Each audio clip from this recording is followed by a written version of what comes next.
जागृत होती है, उसके हृदय में चार बहुत दृढ़ साधन होते हैं। लोक परलोक के भोगों से वैराग्य, बहुत कठिन बात है, बहुत कठिन। मृत्युलोक के भोगों से वैराग्य होना, आप देख लो क्या स्थिति है।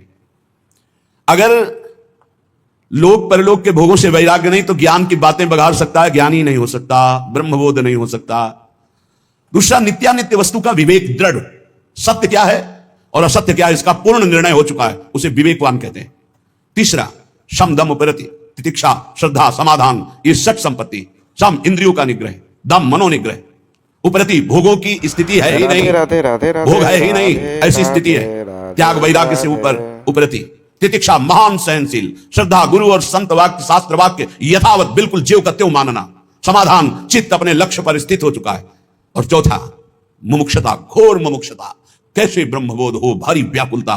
ये चार साधन चतुष्टय जब होते तब ज्ञान की प्राप्ति होती है। और प्रेम इससे ऊपर की बात है।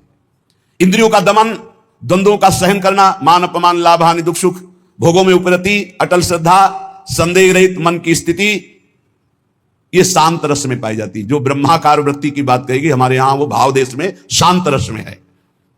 इस शांत रस से दास्य रति बहुत सरस हो गई। उसके एक एक इंद्री मन सब प्रभु की दासता के भाव में हो गए। मन दास, बुद्धि दास, चित्त दास, अहम दास, असभिमान जाए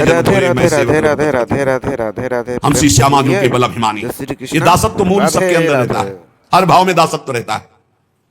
सबकी दासता, इंद्रियों की गुलामी, मन की गुलामी, काम की गुलामी, क्रोध की गुलामी, ये तो शांत रस में ही छूट जाती है।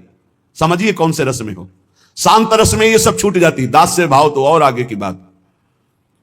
जिसने हृदय से भगवान के दासत्व को स्वीकार कर लिया, उसकी पहचान है वो लोक लोकांतर के किसी भोग, किसी पद, किसी सिद्धि का दास नहीं हो सकता।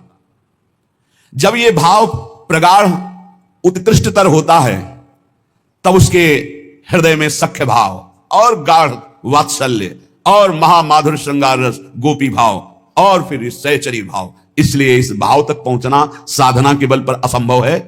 भगवत रसिक जी कहते हैं कि ये ललिता सखी उपासना है सिंहिन को छीर, है सिंहिन को छीर, रुके कुंदन के बासन, कह बच्चा के पेट और घट करे विनाशन। और घट करे विनाशन, यही जो आप देख रहे हो, यही घट करे विनाशन। बुद्धि काम नहीं करती। या तो बच्चा किसी रसिक महापुरुष का बन चुका है या ललिता विशाखादि की पात्रता प्राप्त कर ली, असंभव। तब वो इसे देहाती भाषा में कहें तो बिना वृंदावन की रज का सेवन किए, रसिकों का संग किए, किसी की सामर्थ्य नहीं है राधा किशोरी को जानना या राधा प्रेम को जानना। ये वृंदावन है, ये वृंदावनेश्वरी का निज महल है, ये महाप्रेम है। यहां उद्धव जैसे ज्ञानी आए थे समझाने तो धूल दूसरी हो गया ज्ञान गोपी भाव को देख करके। आगे की तो बहुत बड़ी बात है। ये महामाधुर्य रस ये सहज कृपा से प्राप्त होता है। ये अपने लोग जो आए हैं ये साधन बल से आए हुए नहीं हैं, अपने लोग कृपा बल से आए हुए हैं। न जाने कौन से गुण पर दया निधि रीझ जाते। हमें तो लगता है हमारे अवगुणों से रीझ गए। अरे इसका निस्तार कभी नहीं हो सकता, इसलिए रीझ करके उन्होंने कृपा करके लाडली जो ने खींच लिया। गुण तो कोई है ही नहीं जिन गुणों से वो रीझ जाएं। जिन गुणों से मेरी लाडली लाल जुगल जोरी रीझती, वो गुण तो अपने में एक भी नहीं दिखाई देते अपने लोगों में। जो वर्णन है त्याग उपरति, जो वर्णन है सो सुख वांछा का त्याग, ये तो असंभव है। तो फिर हुआ कैसे? बोले कहो कृपा ते कहा ना होई। कृपा हो गई, कृपा से बात समझ में आ गई। ये कृपा से समझ में आती है, ये तर्क विवाद विद्वता से समझ में नहीं आती। सबसे पहली कृपा स्फुरित होती है उपासक के हृदय में, उसके अंदर एक लगन लगती है मधुर स्मरण की। पकड़ो कृपा पात्र जनों, अमर्याद अबाध स्मृति, कोई भी हमारी अखंड स्मृति को तोड़ ना पावे। ये विशिष्ट कृपा पात्र उपासक के अंदर राधा राधा राधा, ये अखंड स्मृति। जब उपासक इस मधुर स्मृति को पकड़ लेता है तो उसका स्तर ऊंचे उठने लगता है अध्यात्म की धरा पर। हर प्रश्न का उत्तर नाम जप होता है, क्योंकि बिना नाम बल के, अध्यात्म बल के आपके अंदर जो ज्ञान है उसका आप प्रयोग नहीं कर सकते। जैसे आपके अंदर ज्ञान है कि गलत है, नहीं करना चाहिए, पर आप करोगे क्योंकि आपके अंदर बल नहीं। जैसे आपके अंदर आवश्यकता भगवान की है लेकिन चाहत भोगों की है, इसलिए आवश्यकता की पूर्ति कभी नहीं हो सकती। अगर चाहत मिटा दी जाए तो आवश्यकता तत्काल पूर्ण हो जाएगी। चाहत मिटाना यह ज्ञान बल से होता है, यह ज्ञान बल अध्यात्म बल है। अध्यात्म बल श्री हरिवंश नाम बल लहो, अपने मन भाई सब कहो, रहो शरण हरिवंश की। नाम बल हमारे बल श्री वृंदावन रानी, इनका नाम राधा राधा राधा।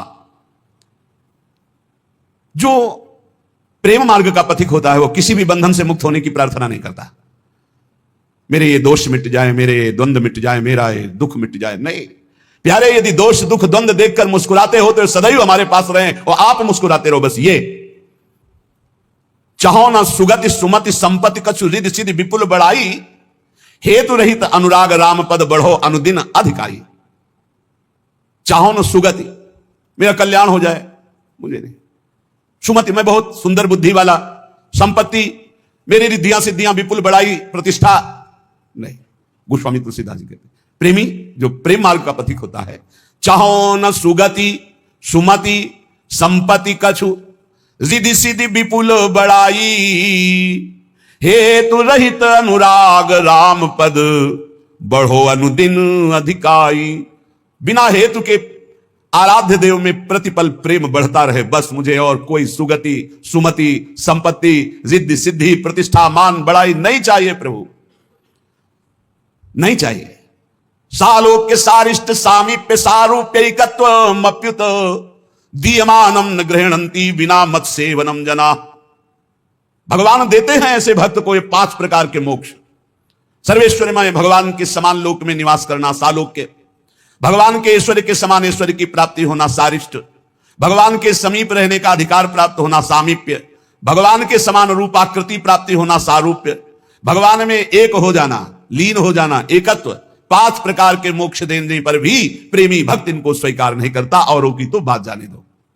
भगवत प्रेम छोड़ करके वो न सदगति चाहता, न सन्मति चाहता है, न लौकिक दैविक संपत्ति चाहता है, न रिद्धि सिद्धि चाहता है, न मान बढ़ाई चाहता है। वो यही चाहता है कि आराध्य देव के चरणों में प्रतिदिन अहेतु की अनुराग बढ़ता रहे, प्रतिक्षण बढ़ता रहे, कभी अंत ना हो इस अनुराग का। अर्थ न धर्म न काम रुचि गति न चहो निर्वाण, जन्म जन्म रति राम पद यह वरदान नान। ना अर्थ चाहिए, न धर्म चाहिए, नहीं चाहिए, ना मुझे कामनाओं की पूर्ति चाहिए, ना मोक्ष चाहिए। क्या चाहिए? बार बार कर्म के अनुसार जन्म हो, लेकिन अपने आराध्य देव में प्रतिपल प्रेम बढ़ता रहे। यह प्रेमी हृदय। जन्म जन्म में मेरी रति मेरे आराध्य देव के चरणों में हो, जन्म से ही मैं उनकी अनुराग वृत्ति धारण करके सदैव उनका लीला गुणगान करता हुआ जन्म व्यतीत करूं। भक्तवर प्रहलाद जी भगवान से कह रहे, नाथ योनि सहस्त्रेषु येषु येषु ब्रजाम्यहम् तेषु तेषु चला भक्ति रच्युतास्तु सदा त्वयि। प्रभु, मैं आपसे ये नहीं मांगता कि मेरा जन्म न हो, मैं मांगता हूं कि कर्म के अनुसार हजारों हजारों योनियों में जन्म हो, मुझे इसकी परवाह नहीं, पर जिस जिस योनि में जाऊं तुम्हारी अचला भक्ति हो।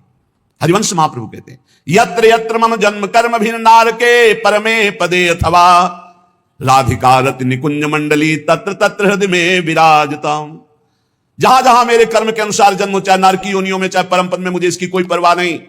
हे मेरी लाडली, अपनी सहचरियों के साथ लालजू के साथ हमारे हृदय में सदैव खेलती रहो। जहां मनावे वहां जन्म दो, जहां मनावे वहां भेज दो, मुझे कोई परवाह नहीं। जहां राखो ता रहो, मान सुख राशि है। क्या चिंता, क्या परवाह अलवेली सरकार की शरण में।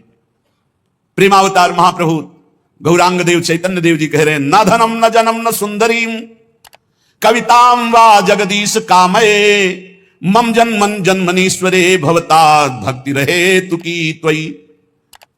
प्रभु, मुझे धन नहीं चाहिए, मुझे परिवार सुख नहीं चाहिए, मुझे सुंदरी स्त्री नहीं चाहिए, मुझे कविता काव्य शक्ति नहीं चाहिए।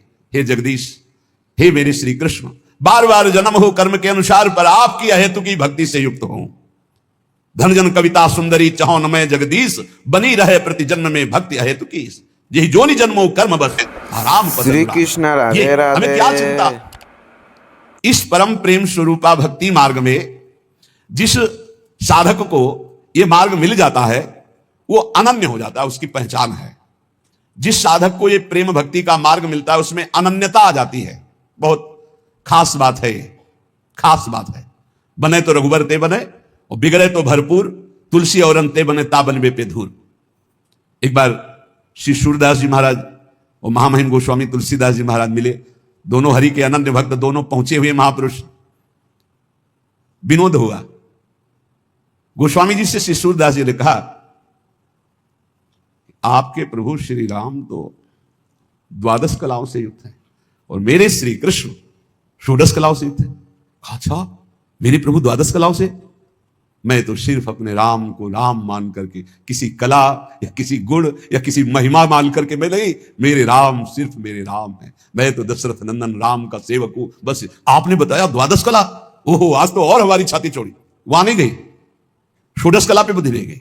अपने इष्ट से अलग चिंतन ही नहीं हो सकता, चाहे जितना आप कहो। एक भरोसो, एक बल, एक आस विश्वास, एक राम घनश्याम हित, चातक तुलसीदास। चातक, चातक का प्रेम अनन्यता का उदाहरण है। कह रहे हैं कि गोस्वामी तुलसीदास जी जैसे कह रहे हैं चातक तुलसीदास, ऐसे प्रेमी उपासक का चित्त अपने इष्ट पे अनन्य हो जाता है। चातक का बड़ा निष्ठापूर्ण भाव है। बरसते हुए मेघ के स्वाति बूंद 12 महीना पी पी पी पुकारता रहता है अपने प्रीतम मेघ जय जय श्री कृष्ण। जो घन बरसै समय सिर, राधे राधे राधे राधे। जो भरी जन्म उदास, तुलसी याचित चात कहीं तऊ तिहारी आस।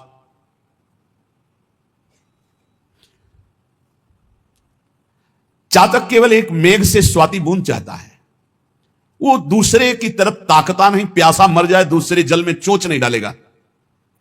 हमारे श्री तुलसीदास जी कहते देवानंद हैं जी महाराज कि की मेरे प्रभु तुम कृपा की वर्षा करो या ना करो, हम तो चातक है, जीवन भर पी पी पुकारते रहेंगे आपको।